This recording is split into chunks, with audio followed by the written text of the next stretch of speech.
Film dibuka dengan latar sebuah diskotik di Tokyo, Jepang. Saat itu adalah tanggal gajian bagi para pekerja, termasuk para LC yang sedang menunggu gajian dari manajer mereka. Mari kita berkenalan dengan si cantik berambut panjang ini. Dia adalah Lily. Di diskotik tempat dia bekerja, Lily ini termasuk aset yang berharga. Dia sangat cantik karena berasal dari Taiwan, dan dia juga berbodi bagus yang menjadikan diskotiknya laris manis. Saat semua orang sedang mengantri mendapatkan gaji bulanannya, ada seorang staf bernama Kenji. Ini dia orangnya. Pekerjaannya adalah seorang supir bar. Namun karena dianggap telah merusak mobil inventaris, alhasil bulan ini dia tidak mendapatkan upah gajinya. Usai para pekerja bar mendapatkan gaji, para LC pun diantar pulang oleh Kenji. Namun anehnya, ternyata mobil inventaris itu sama sekali tidak rusak. Lily yang melihat ketidakadilan itu menjadi iba dengan Kenji. Lalu dia memberikan separuh gajinya agar Kenji bisa bertahan hidup. Kenji awalnya menolak karena tidak enak hati, namun akhirnya dia pun menerima. Esok paginya, Kenji ingin berterima kasih kepada Lily dengan mengajaknya sarapan pagi. Di sarapan itulah obrolan mereka ternyata nyambung. Mereka bisa ngobrol apa adanya dan menjadi diri sendiri. Lily juga bercerita jika dulu dia punya impian ingin menjadi penari balet. Namun takdir berkata lain, yang akhirnya membawanya kini harus bekerja sebagai LC. Sejak saat itu, mereka pun mulai dekat dan benih-benih cinta pun muncul di antara keduanya.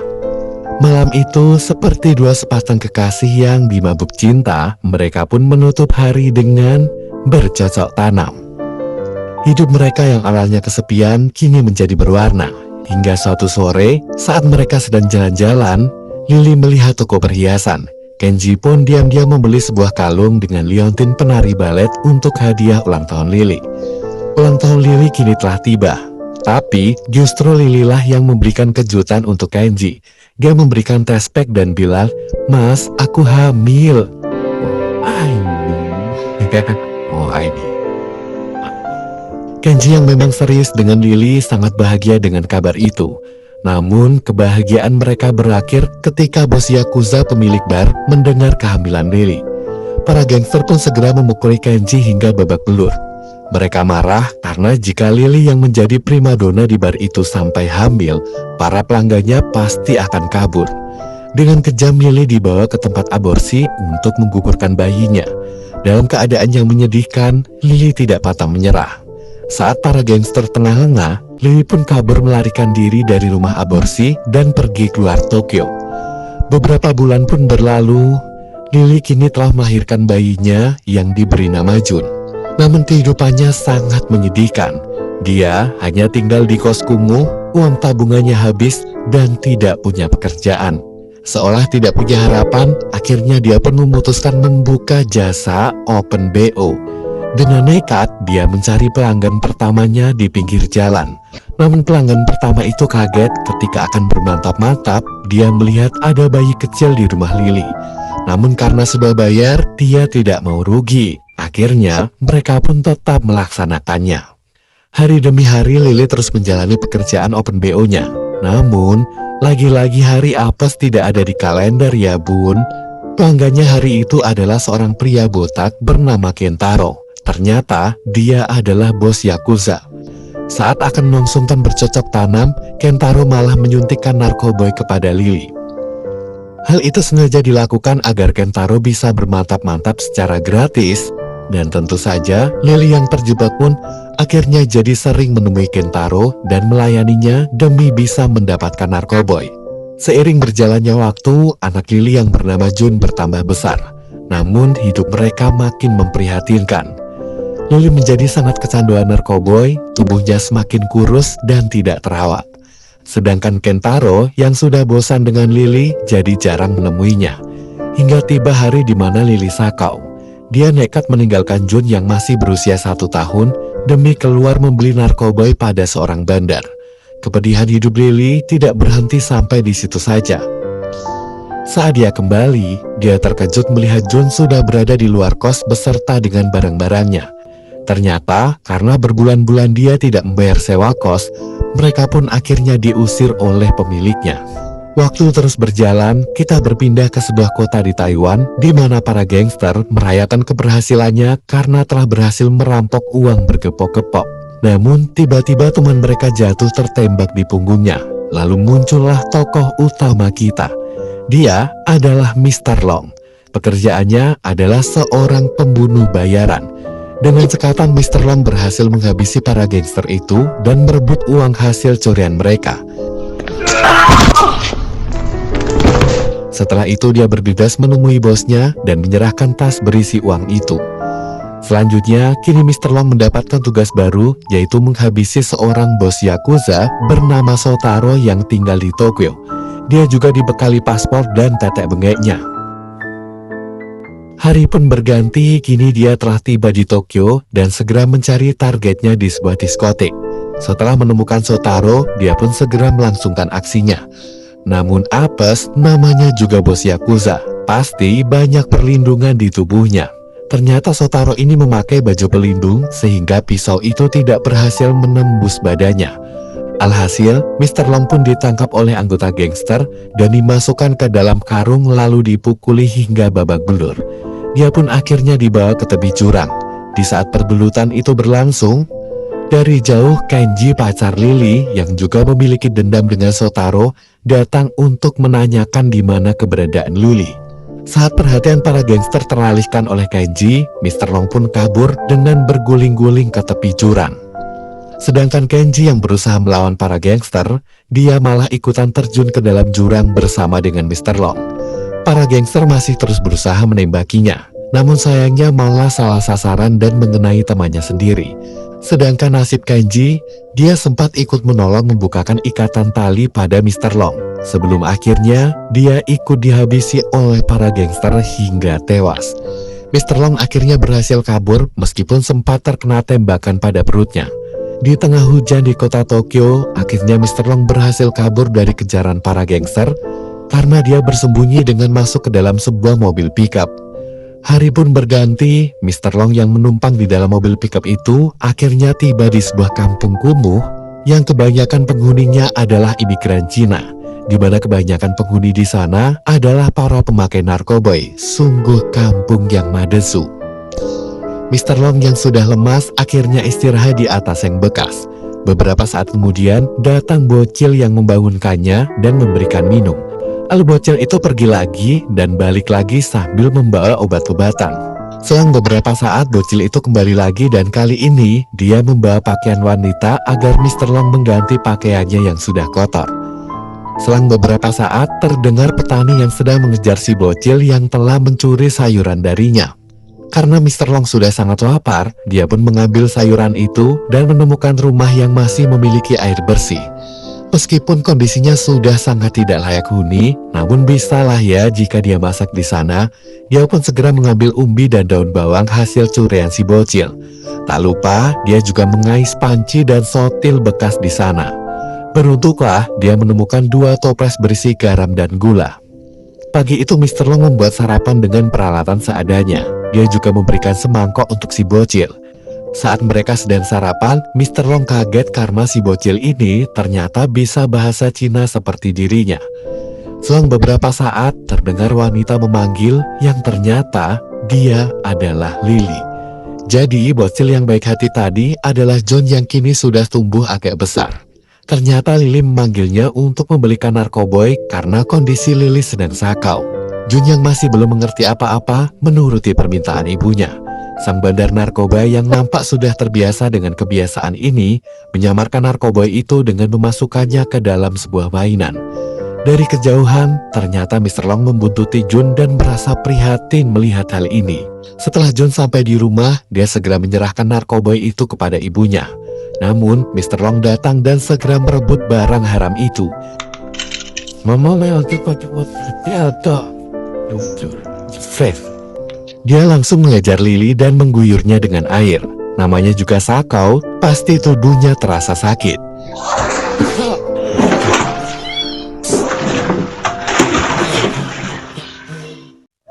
Demi menghindari Lily yang ingin menyakiti diri sendiri, Mr. Long pun mengikatkan tubuhnya di pojokan.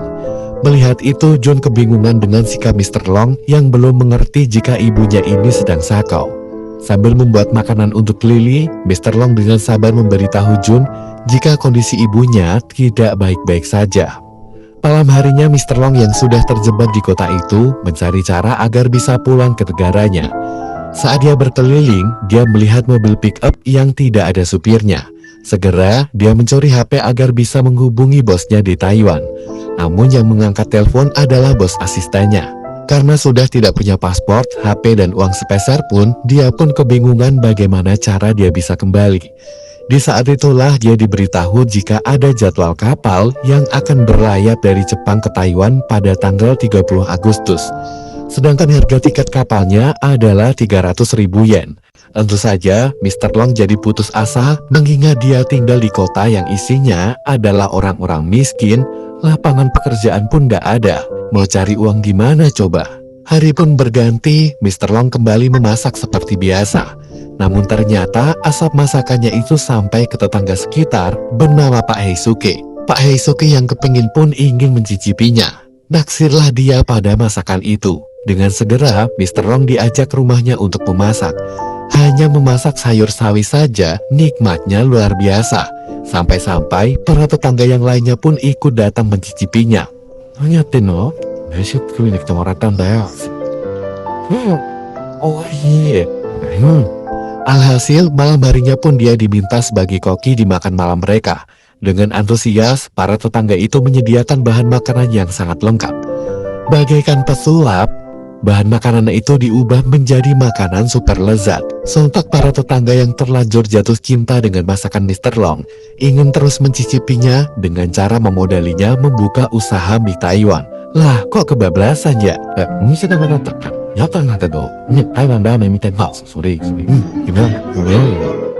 Tapi namanya juga rezeki, masa mau ditolak? Saking niatnya, ada yang bersedia menyalurkan listrik di rumahnya, memberikan gerobak dan perabotan yang tak terpakai. Sesampainya di rumah, Mr. Long juga membuat bubur untuk diberikan kepada Lily yang masih dalam keadaan dipasung. Setelah itu, Mr. Long menyalakan lilin dan ngepet. Oh, tidak. Maksudnya merenung.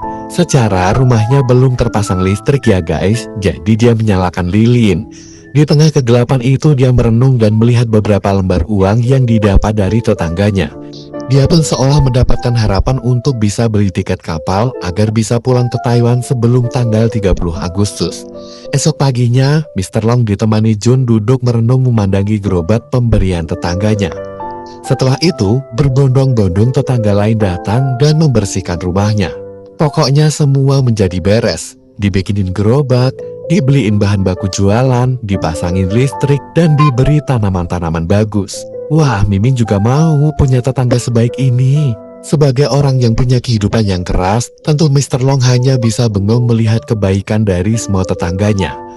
Malam harinya, terlihat Lily yang sudah mulai membaik sedang menikmati bubur buatan Mr. Long. Sedangkan Mr. Long sendiri sedang menghitung hari apakah cukup dia mengumpulkan uang 300.000 yen dalam 4 hari.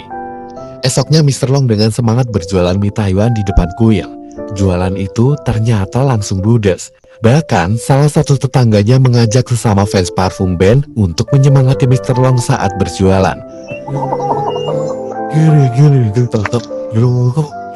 Alhasil Mr. Long yang introvert ini pun dibuat malu olehnya. Usai berjualan, mereka pulang dengan hati gembira. Dan sebagai reward, mereka pun menikmati es krim bersama di pinggir sungai. Malam harinya, Lily menatap Jun anaknya sambil menikmati bubur buatan Mr. Long. Dia sedih karena tidak bisa memberikan keluarga yang utuh bagi Jun.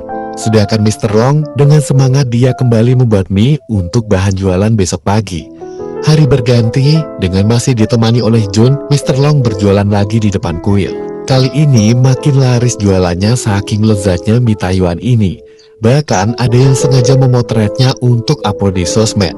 Namun Mr. Long yang misterius berusaha untuk bersembunyi. Sorenya, seperti biasa dia mengajak Jun makan es krim di pinggir sungai. Lanjut malam hari, Long kembali membuat bahan baku dan istirahat. Namun, dia mimpi buruk. Dia bertemu ketua gangster yang mentertawakannya. Lalu dalam mimpi itu, ketua gangster menghabisi tetangganya satu persatu. Jelas mimpi itu membuatnya menjadi sangat gelisah. Pagi pun tiba, terlihat Lily sudah sembuh dari kecanduan narkobonya. Sedangkan Mr. Long dan Jun masih seperti biasa, mereka dengan semangat berjualan. Malam harinya mereka diajak menonton drama musikal di kuil. Tetangganya yang mendapatkan juara 3 mendapat hadiah tiket wisata mengunjungi Wonderland.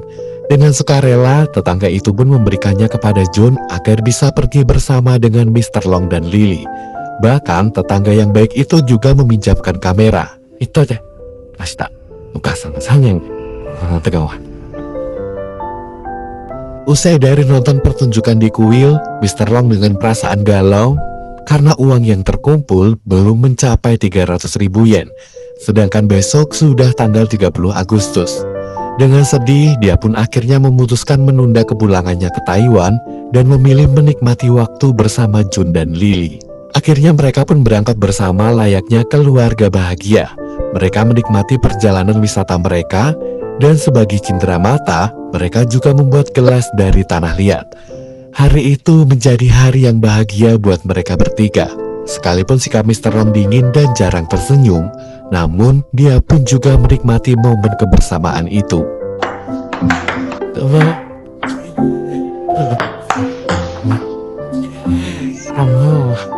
Saat mereka pulang dari piknik itu, tak lupa mereka membagikan tetangganya oleh-oleh.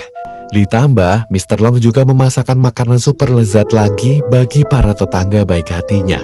Malam harinya, saat Mr. Long mengantarkan Lily dan Jun pulang, ada yang berbeda di antara mereka berdua. Tampaknya, benih-benih cinta mulai tumbuh di antara keduanya. Ihi. Meskipun banyak hal sedih terjadi, namun tampaknya semesta masih memberikan banyak kebaikan bagi mereka berdua. Pagi harinya, Lily memutuskan untuk ikut menemani Mr. Long dan Jun berjualan. Tentu saja ini membuat Lily gembira.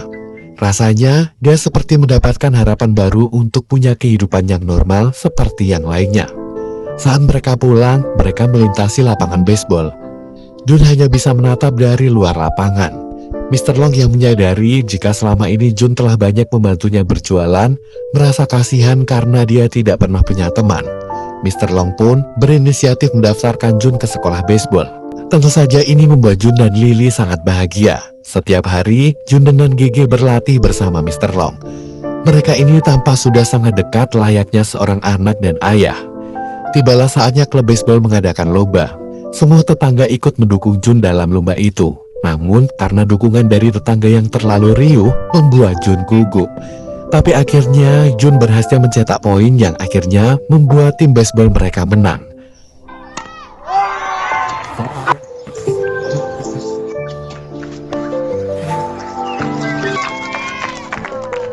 Hari berikutnya, ya masih seperti biasa, mereka kompak mendorong gerobak untuk berjualan mie ayamnya. Di tengah kebahagiaan itu, tanpa sadar, dari kejauhan mereka dilihat oleh si botak Kentaro. Lagi-lagi si botak ini. Lily yang ketakutan berniat untuk kabur melarikan diri dan pulang ke rumah. Namun apes, ternyata Kentaro sudah ada di rumahnya. Kentaro bilang bahwa dia sedang mencari Mr. Long. Dan tidak menyangka jika Mr. Long sedang dekat dengan Lily. Lily yang ketakutan berusaha kabur, namun sayangnya tidak bisa. Alhasil, dengan kejam Kentaro lagi-lagi memperkaosnya dan menyuntikkan barang haram itu lagi. Hidup Lily yang tadinya mulai membaik, kini dihancurkan lagi berkeping-keping. Dia sangat depresi meratapi nasibnya yang terasa tidak adil. Setelah itu, Kentaro mendatangi gerobak Mr. Long. Dia memesan mie dan dia akui memang rasanya enak. Namun Mr. Long mulai curiga jika orang ini pasti berniat jahat kepadanya. Segera dia teringat Lily dan langsung pulang ke rumah. Sesampainya di rumah, pemadaman mengerikan pun terjadi. Lily ternyata telah bunuh diri. Mr. Long yang tidak tega dengan Jun segera menutupi matanya dengan topi. Selang beberapa saat, terjadi keributan di luar rumah. Ternyata, gerobak mie ayamnya telah dihancurkan oleh para gangster. Melihat itu dengan terpaksa, akhirnya Mr. Long pun menghajar mereka satu persatu. Tetangganya yang mendengar keributan itu berusaha melerai. Namun alhasil, mereka pun ikutan dipukul oleh gangster. Dan pertarungan pun tidak terhindarkan. Dengan berbekal pisau yang ia bawa dari kanji, Mr. Long menghabisi mereka satu persatu.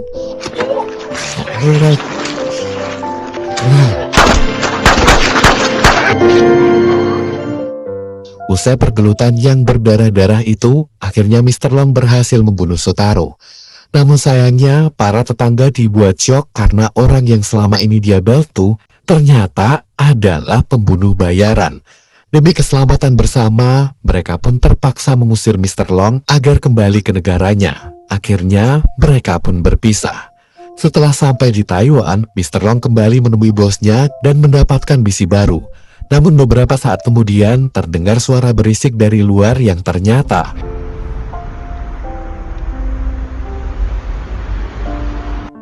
itu adalah para tetangganya dari Jepang yang mengantarkan Jun. Dengan penuh haru, Mr. Long memeluk Jun dan memutuskan untuk mengadopsinya.